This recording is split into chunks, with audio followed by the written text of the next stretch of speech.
tremendous amount of woods of cedar, beams of cedar wood, which you'll see in a little bit, which are now sitting out rotting because the police refused to give it over to the Jews. So they created a new status quo that the wood has to be in one, kind of like sitting under this tarp rotting. It survived 3,000 years. It's all meant to walk. But if you look at those pillars are very, very much similar to the ones described in Josephus. So we have reason to believe that those pillars are actually probably from the Second Temple itself. Wow. Either from the Second Temple itself, or from the Temple of Jupiter, which was built over the temple immediately after the destruction. When the Romans destroyed the temple, they built immediately a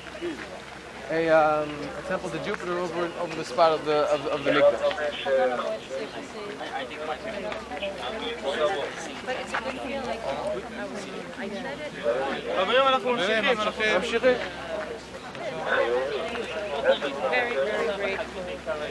Oh, by the way, back in the good old days, we used to be able to go wherever we wanted without this type of. You had the police guard, but they allowed you to walk wherever you wanted. So we were able to walk down there too. This is when they were still building it, or destroying it rather. I should say. got it. If you look underneath your feet, it's getting harder and harder every time I come back. You'll see pieces of pottery everywhere. And the question is, why is there pottery? So let's say you came to Har Bayit and you're eating your korban.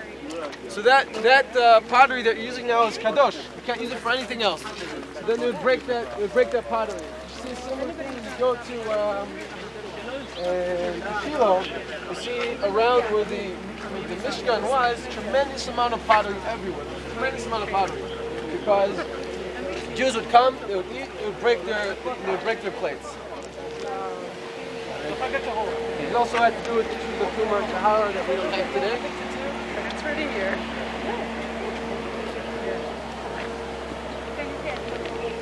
Out before us now is the Ezrat Nashim.